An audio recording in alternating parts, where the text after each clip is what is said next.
बहुत समय पहले की बात है। एक गांव था जिसका नाम था मोहनपुर।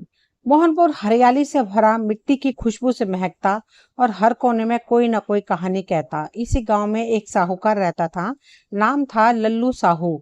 नाम भले ही सीधा साधा हो, लेकिन जितना बड़ा उसका नाम था उतनी ही छोटी उसकी अकल। मगर पैसों की कोई कमी नहीं थी उसके पास। गांव भर के लोग उसी से कर्ज लेते और वह ब्याज पर ब्याज जोड़कर उनकी कमर तोड़ देता। लल्लू साहू की बीवी चमेली सीधी सादी लगने वाली पर बेहद चतुर महिला थी। उसकी चालाकी गांव की औरतों में मशहूर थी, पर किसी को उसकी असली समझदारी का अंदाजा नहीं था। वो घर में खामोश रहती, लेकिन उसकी नजरें हर बात को चुपचाप परख लेती थी। लल्लू साहू हर रोज अपने बही खाते में घुसा रहता और सोने चांदी के सपने देखा करता। उसे लगता था कि जिसके पास ज्यादा सोना है वही दुनिया का सबसे ताकतवर आदमी है।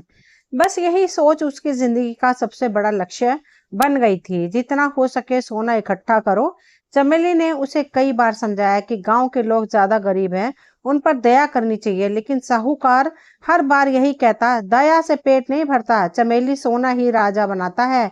एक दिन गांव के बाहर से एक व्यापारी आया। उसने गांव वालों को बड़ी बड़ी बातें बताई, जैसे कि उसके पास एक ऐसा मंत्र है जिससे मिट्टी को सोने में बदला जा सकता है। गांव भर में हल्ला मच गया। जब यह बात लल्लू साहू के कानों तक पहुंची तो उसकी आंखें चमक उठी। वह दौड़ा दौड़ा उस व्यापारी के पास गया और बोला, मुझे वह मंत्र दो, मैं तुम्हें जो चाहो दूंगा। व्यापारी मुस्कुराया बोला, ऐसा मंत्र हर किसी को नहीं मिलता साहूकार जी। इसके लिए तुम्हें 300 ग्राम शुद्ध सोना, 7 सफेद कबूतर और एक नीला पत्थर लाकर देना होगा, फिर ही मैं तुम्हें वह विद्या दूंगा। साहूकार एकदम पागल हो गया। उसने तुरंत फुरत अपने गहनों को पिघलाया, सोना निकाला, गांव भर से कबूतर मंगवाए और नीला पत्थर खोजने लगा। चमेली को यह सब देखकर बहुत चिंता हुई। उसने कहा, लल्लू, कोई चीज जितनी आसान लगती है वह उतनी ही जाल भी हो सकती है। सोच समझ के चलो। मगर साहूकार पर तो सोने की माया सवार थी। जब सारे सामान इकट्ठा हो गए तो व्यापारी ने रात के समय एक पुरानी हवेली में आने को कहा। लल्लू बिना किसी को बताए वहां पहुंच गया। व्यापारी ने धुएं का एक गोला छोड़ा और मंत्र पढ़ने लगा। थोड़ी देर में अंधेरा छा गया और जब रोशनी वापस आई तो व्यापारी गायब था और सामान्य भी। साहूकार एकदम पसीने पसीने हो गया। सुबह वह थका हारा घर लौटा। चेहरे पर डर और शर्म दोनों थी। चमेली ने सब समझ लिया कि उसने कोई ताना नहीं दिया, बस एक गिलास पानी दिया। कहा, अब समझ में आया कि सोना जमीन में नहीं, समझदारी में होता है। साहूकार को पहली बार अपनी बेवकूफी का एहसास हुआ। मगर उसकी कहानी तो यहीं से शुरू होती है, क्योंकि यह पहला धोखा था। आगे और भी चालें बिछाई जा चुकी थी। लल्लू साहूकार अब पहले जैसा नहीं रहा था। हवेली वाले धोखे के बाद वह कुछ चुपचाप रहने लगा था, लेकिन सोने का लालच उसके मन में समाया हुआ था। वह अक्सर अपने आंगन में बैठकर लंबी सांसें लिया करता, फिर वही खाता खोलकर किसी नई योजना में लग जाता। चमेली ने सब देखा, सब समझा, मगर कुछ कहा नहीं। वह जानती थी कि उसका पति जहां मूर्खता में डूबा हुआ है, वही इस गांव में और भी कई ऐसे लोग हैं जो उसके जैसे लालची को शिकार बनाने का हुनर जानते हैं। गांव में ही 2 आदमी थे, खदरू और बहादुर, दोनों शातिर, चालाक और लालची। उनकी नजर लल्लू के खजाने पर कई महीनों से थी। उन्होंने तय किया कि अब वक्त आ गया है जब इस मूर्ख साहूकार को फिर से अपने जाल में फंसाया जाए। एक दिन दोनों ने गांव में अफवाह फैलाई कि पास के जंगल में एक ऐसी जगह है जहाँ जमीन के नीचे किसी राजा का छुपा खजाना है, जिसे केवल सच्चे दानवीर ही पा सकते हैं। साहूकार तक यह बात पहुंची तो उसकी आंखों में फिर वही चमक लौट आई।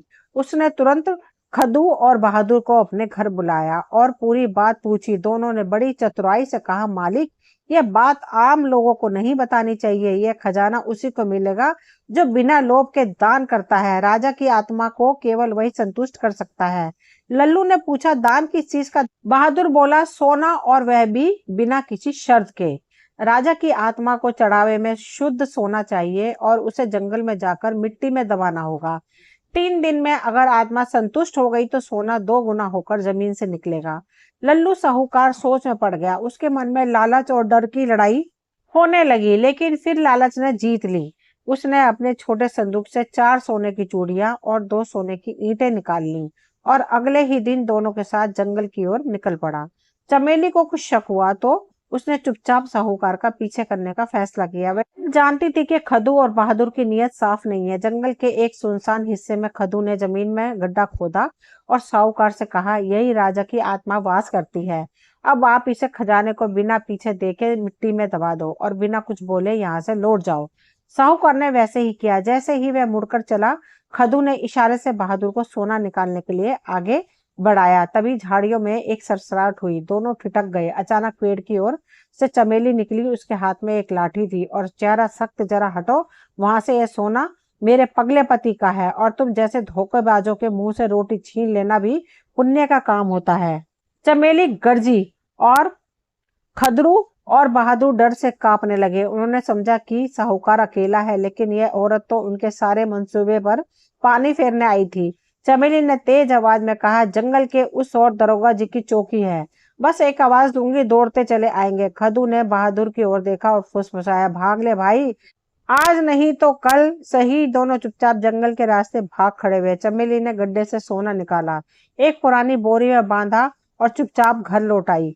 रास्ते में उसने तय कर लिया कि अब वह हर इस इंसान पर नजर रखेगी जो उसके मूर्ख पति को ठगने की कोशिश करेगा। उस रात साहूकार जब घर पहुंचा तो थका हुआ सा, मगर भीतर से उम्मीद में भरा हुआ था। चमेली ने मुस्कुराकर उसे पानी दिया और कहा, कुछ मिला? साहूकार ने सिर हिलाया। 3 दिन में खजाना खुद निकलेगा। चमेली ने कुछ नहीं कहा। उसके चेहरे पर तो हंसी थी, न गुस्सा, सिर्फ एक समझदारी भरी शांति थी, जैसे वे जानती थी कि खेल अभी शुरू हुआ है। उधर खदरू और बहादुर गांव में अपने अपमान को भूल नहीं पाए। उन्होंने कसम खाई कि अगली बार चाल ऐसी बिछाएंगे कि चमेली को भी समझ ना आए, मगर उन्हें नहीं पता था कि वे एक ऐसी बिसात पर खेल रहे हैं जहाँ रानी पहले से बैठे बैठे सब चालें भांप रही थी। गांव में कुछ दिनों तक सब शांत रहा, लेकिन शांत पानी के नीचे जैसे तूफान पड़ रहा था। लल्लू साहूकार को अब भी यकीन था कि जंगल में दबाया गया सोना किसी जादुई खजाने में बदल जाएगा। रोज सुबह वह उठकर जंगल की ओर निहारता, जैसे वहां से कोई चमत्कारी आवाज आएगी। चमेली उसे देखकर चुपचाप मुस्कुराती थी, जैसे कोई खिलाड़ी सामने वाले को अपनी चाल में उलझा हुआ देखकर शांत रहता है। खदू और बहादुर की हार ने उन्हें भीतर से जला डाला था। वे हर रोज किसी नई योजना पर विचार करते, लेकिन डरते थे चमेली से। अब उन्होंने सोचा कि अगर सामने से हमला नहीं हो सकता तो अंदर से तोड़ना होगा, और ऐसा करने के लिए उन्हें एक ऐसे आदमी की जरूरत थी जो चालबाज हो, तेज दिमाग वाला हो और जिसे चमेली पहचानती ना हो। इस बार गांव में एक नया आदमी आया था। नाम था तिलकधारी। तिलकधारी शहर से आया हुआ, अच्छा बोलने वाला, कपड़ों से अमीर और चाल ढाल से बड़ा अनुभवी। खदू और बहादुर ने उससे मिलकर एक योजना बनाई। उन्होंने तिलकधारी को समझाया कि उसे खुद को एक ज्योतिषी बनाकर साहूकार के पास पहुंचना है। ऐसा ज्योतिषी जो खजानों की दिशा और भाग्य की रेखा पढ़ने का दावा करता हो। तिलकधारी ने पगड़ी बांधी, माथे पर लंबा तिलक लगाया, लंबी जटा बांधी और कुछ पुराने खड़खड़ाते कागज साथ लेकर सीधे साहूकार के घर जा पहुंचा। लल्लू उस समय अपने आंगन में बैठा अपनी किताबों में उलझा था। तिलकधारी ने आवाज लगाई, जय हो धन संपत्ति के मालिक, आपके भाग्य की रेखा ने मुझे खींचकर यहाँ ला दिया। साहूकार चौंका, लेकिन खुश भी हुआ। कौन है भैया? मैं तिलकधारी, त्रिकालदर्शी राजा महाराजाओं के कुल पुरोहितों में से हूँ। मुझे स्वप्न में आदेश मिला कि एक अत्यंत मूर्ख लेकिन भाग्यशाली व्यक्ति के यहाँ आकर उसका भविष्य बताऊं और उसे पुराने जन्म का खजाना दिलाऊं। तिलकधारी ने नाटक करते हुए कहा। साहूकार ने तुरंत आसन बिछाया, पानी मंगवाया और तिलकधारी को सम्मान से बिठाकर फिर बातों बातों में उसने जंगल वाला किस्सा छेड़ दिया। तिलकधारी ने आंखें बंद कर ली, मुट्ठी में मिट्टी ली और बोला, तुम्हारा सोना वहां नहीं था। आत्मा तुमसे नाराज नहीं बल्कि तुम्हारी पत्नी से डरती है। लल्लू चौंका। चमेली? उसे क्यों? क्योंकि उसकी चुप्पी में जादू है। उसकी आंखों में वह शक्ति है जो आत्माओं की चालों को भी नाकाम कर देती है। तिलकधारी गंभीरता से बोला। अब साहूकार का ध्यान अपनी पत्नी की ओर मुड़ने लगा। उसके भीतर एक शक पनपने लगा। क्या सच में चमेली कोई रहस्य छुपा रही है? तिलकधारी ने बात को और भी बढ़ाया। अगर तुम्हें खजाना पाना है तो तुम्हें अपनी पत्नी से कुछ राज की बातें जाननी होंगी। वो बातें जो उसने कभी किसी को नहीं बताई। वो किसी बड़े कुल की स्त्री लगती है जिसने सब छोड़कर तुम्हें अपनाया है। साहूकार का मूर्ख मन अब उलझने लगा। उसे चमेली पर विश्वास था, लेकिन अब उसके भीतर एक हल्का सा संशय बैठ चुका था।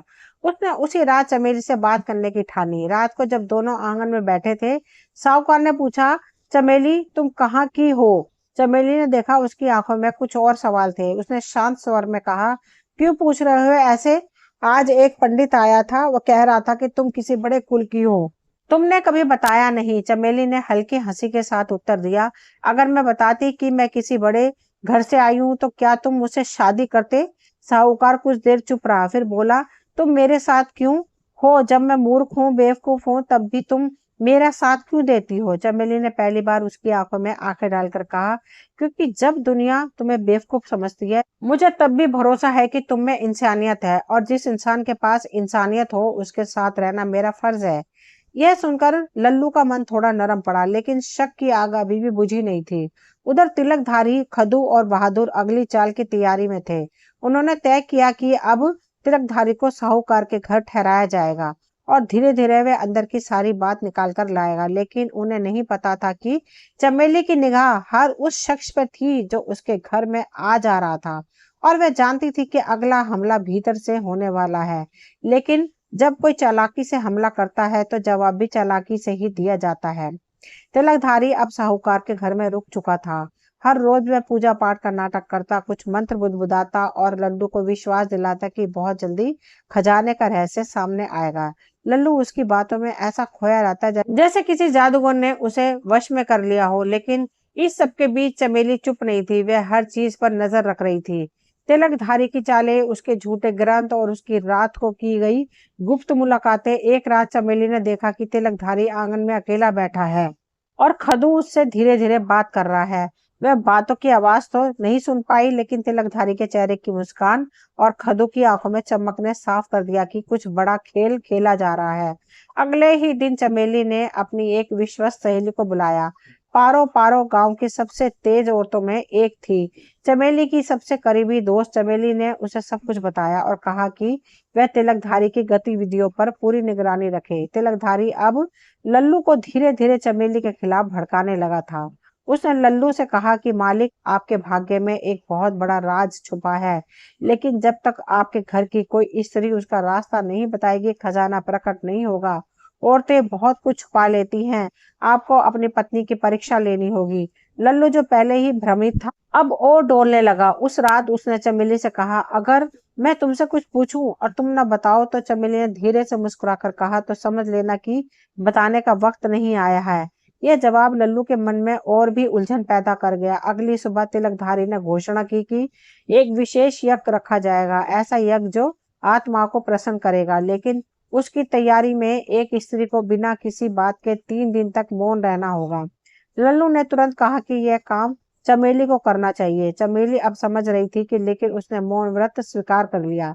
तिलकधारी अब और भी निडर हो गया। वह खुलकर घर के अंदर घूमने लगा। कभी लल्लू से धन के पुराने कागज दिखवाता तो कभी अजीब सी किताबें लेकर कहानियां सुनाता कि जैसे खजाने बोलते हैं, कैसे आत्माएं इशारा देती हैं। पर उसे क्या पता था कि पारो हर रात उसकी बातें सुनकर चमेली को इशारों में बता रही थी। तीसरे दिन की रात तिलकधारी ने एक और चाल चली। उसने लल्लू से कहा, अगर तुम अपनी पत्नी की सच्चाई जानना चाहते हो तो रात को उसके कमरे में एक चुपचाप रखा हुआ दीपक जलाना और बिना बोले उसके पीछे बैठ जाना। अगर वह कोई रहस्य छुपा रही होगी तो वह अपने आप प्रकट हो जाएगा। लल्लू ने वही किया। रात को वह कमरे में आया, दीपक जलाया, चुपचाप कोने में बैठ गया। चमेली को सब पता था कि फिर भी उसने वैसा अभिनय किया जैसे कुछ नहीं जानती। उसने दीवार की ओर मुंह करके खुद से बात करना शुरू किया, धीरे धीरे, जैसे कोई नींद में बड़बड़ा रहा हो। सुन रहे चमेली, तू तो बस एक औरत है, लेकिन देख, ये लोग तुझसे डरते हैं। तिलकधारी, खदू, बहादुर, सबको मालूम है कि अगर तूने मुंह खोला तो उनके सारे पाप बाहर आ जाएंगे। लल्लू चौंक कर बैठ गया। चमेली आगे बोली, तूने कितनी बार खदू को आते देखा, कि कितनी बार तिलकधारी के बहाने उसकी बातें सुनी, लेकिन तू चुप रही, क्योंकि तू जानती है कि तेरे पति की भलाई इसी में है। लेकिन अब बहुत हो गया। अब अगर तिलकधारी और खदू ने फिर से कोशिश की तो तू उनका सारा राज उजागर कर देगी। लल्लू को जैसे बिजली का झटका लगा। वह उठकर बाहर चला गया और रात भर सो न सका। अगली सुबह तिलकधारी फिर पूजा की तैयारी कर रहा था, तभी लल्लू ने उसे रोक लिया। पंडित जी, आप झूठे हैं। आप कोई ज्योतिषी नहीं है। आप बस मेरी पत्नी से कोई बात निकलवाना चाहते हो। तिलकधारी सक पका गया। इससे पहले कि वह कुछ कहता, चमेली ने मौन तोड़ा। कह दो सच्चाई तिलकधारी, वरना मैं बताऊं कि खदू और बहादुर के साथ मिलकर कैसे तुमने मेरा घर तोड़ने की कोशिश की। तिलकधारी चुप रह गया, लेकिन चमेली ने उसका पाखंड उजागर कर दिया। लल्लू को अब सारा सच पता चल गया था और पहली बार उसने अपनी मूर्खता के कारण किसी को अपने घर में इतनी गहराई तक घुसते देखा। उसने तिलकधारी का गांव से निकाल दिया और खदू बहादुर को पंचायत के सामने लाकर शर्मिंदा किया। लेकिन कहानी यही खत्म नहीं हुई थी, क्योंकि अब एक नया खतरा आने वाला था। ऐसा खतरा जो सीधे चमेली के अतीत से जुड़ा था और जिसने गांव में एक तूफान ला दिया। गांव में तिलकधारी और उसके साथियों की पोल खुलने के बाद अब कुछ धीरे धीरे सामान्य होने लगा था। लल्लू पहली बार खुद को शर्मिंदा महसूस कर रहा था। उसने अपने सबसे समझदार जीवन साथी की बातों को नजरअंदाज कर दिया। वह अब हर बात में चमेली की सलाह लेने लगा था। मगर चमेली के मन में एक अनजानी बेचैनी थी। ऐसा लग रहा था जैसे कोई और साया उसके घर और गांव की ओर बढ़ रहा है। कोई पुराना भूला हुआ किस्सा जो अब फिर से जीवित हो रहा है। एक दिन गांव में एक नया आदमी आया, दुबला पतला लेकिन आंखों में गहरी चालाकी लिए। उसने गांव के कुएं के पास एक तंबू लगाया और खुद को भविष्य वक्ता बाबा घोषित किया। लोग धीरे धीरे उसकी ओर खींचने लगे, क्योंकि वह हर किसी के अतीत की बातें जानता था। उसका नाम था भैरव बाबा। लोगों को लगता था कि वह कोई दिव्य पुरुष है, लेकिन चमेली की आंखों में कुछ और ही था। उसने उस आदमी को देखते ही पहचाना। यह कोई बाबा नहीं बल्कि उसका अतीत था। भैरव दरअसल कभी एक डाकू हुआ करता था, जो जंगलों में डेरा डालकर व्यापारियों को लूटता था। उसी समय की बात है जब चमेली एक गरीब किसान की लड़की थी और भैरव उसके गांव में तबाही मचाने आया था। चमेली की सूझबूझ ने जब गांव को बचाया था और भैरव किसी तरह भाग गया था, लेकिन आज वह एक नया नाम लेकर वापस लौटा था। इस बार उसका मकसद सिर्फ गांव नहीं बल्कि चमेली से बदला लेना था। भैरव ने गांव के भोले लोगों को अपने वश में करना शुरू किया था। वह हर किसी को बताता था कि उनके भाग्य में कुछ बदलाव आने वाला है, लेकिन इसके लिए उन्हें एक विशेष अनुष्ठान करवाना होगा, जिससे उन्हें अपना सबसे कीमती सामान चढ़ावे में देना होगा। कुछ ही दिनों में गांव वालों ने गहने, पैसे और जमीन के कागज तक भविष्य सुधारने के नाम पर भैरव को सौंप दिए। चमेली अब देख रही थी कि लेकिन इस बार उसने तुरंत कुछ नहीं किया। वह जानती थी कि अब उसे वैसी ही चाल चलनी होगी जैसी एक शिकारी अपने शिकार के लिए चलता है। धैर्य के साथ, चुपचाप और एकदम सही मौके पर उसने भैरव से मिलने का नाटक किया और कहा कि उसे भी अपने भाग्य के बारे में जानना है। भैरव ने उसकी ओर देखकर कुटिल मुस्कान दी और कहा, तुम्हारा भाग्य तो बहुत गहरा है, लेकिन उसमें एक अंधेरा छुपा है जो सबको खा जाएगा। चमेली ने कहा, अगर मैं अपना सब कुछ चढ़ा दूं तो क्या ये अंधेरा मिट जाएगा? भैरव ने कहा, हाँ, लेकिन इसके लिए तुम्हें अकेले मेरे साथ रात को जंगल के मंदिर में आना होगा। गांव में यह बात फैल गई कि चमेली भी बाबा की शरण में जा रही है। लल्लू डर गया, लेकिन चमेली ने उससे कहा कि जो मैं कर रही हूँ वह सिर्फ तुम्हारे लिए नहीं, पूरे गांव के लिए है। उस रात वह अकेली जंगल के मंदिर पहुंची, लेकिन उसके साथ साथ दो साए और चल रहे थे, पारो और गांव का एक समझदार बूढ़ा व्यक्ति जिसे चमेली ने भरोसे में लिया था। मंदिर में भैरव ने जैसे ही चमेली से जबरदस्ती करने की कोशिश की, पारो और बूढ़ा आदमी निकलकर सामने आ गए और साथ ही कई गांव वाले भी, जो चमेली ने पहले ही बुशेश में छुपा दिए थे। भैर बंगे हाथों पकड़ा गया। जब उसकी झोली और डेरा तलाशी गई तो उसमें से गांव वालों के गहने, कागज और नकली ताबीज निकले।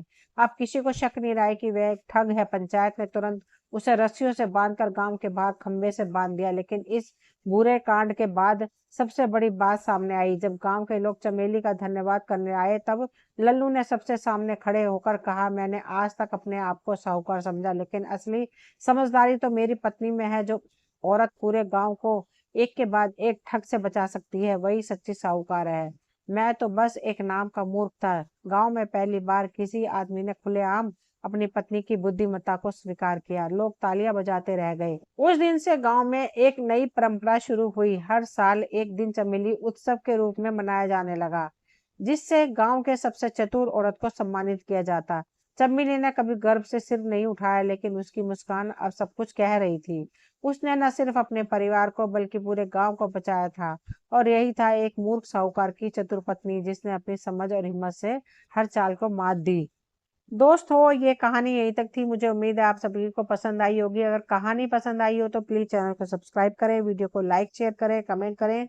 मिलती हूँ अगली कोई नई कहानी लेकर। कहानी सुनने के लिए आप सभी का तहे दिल से शुक्रिया।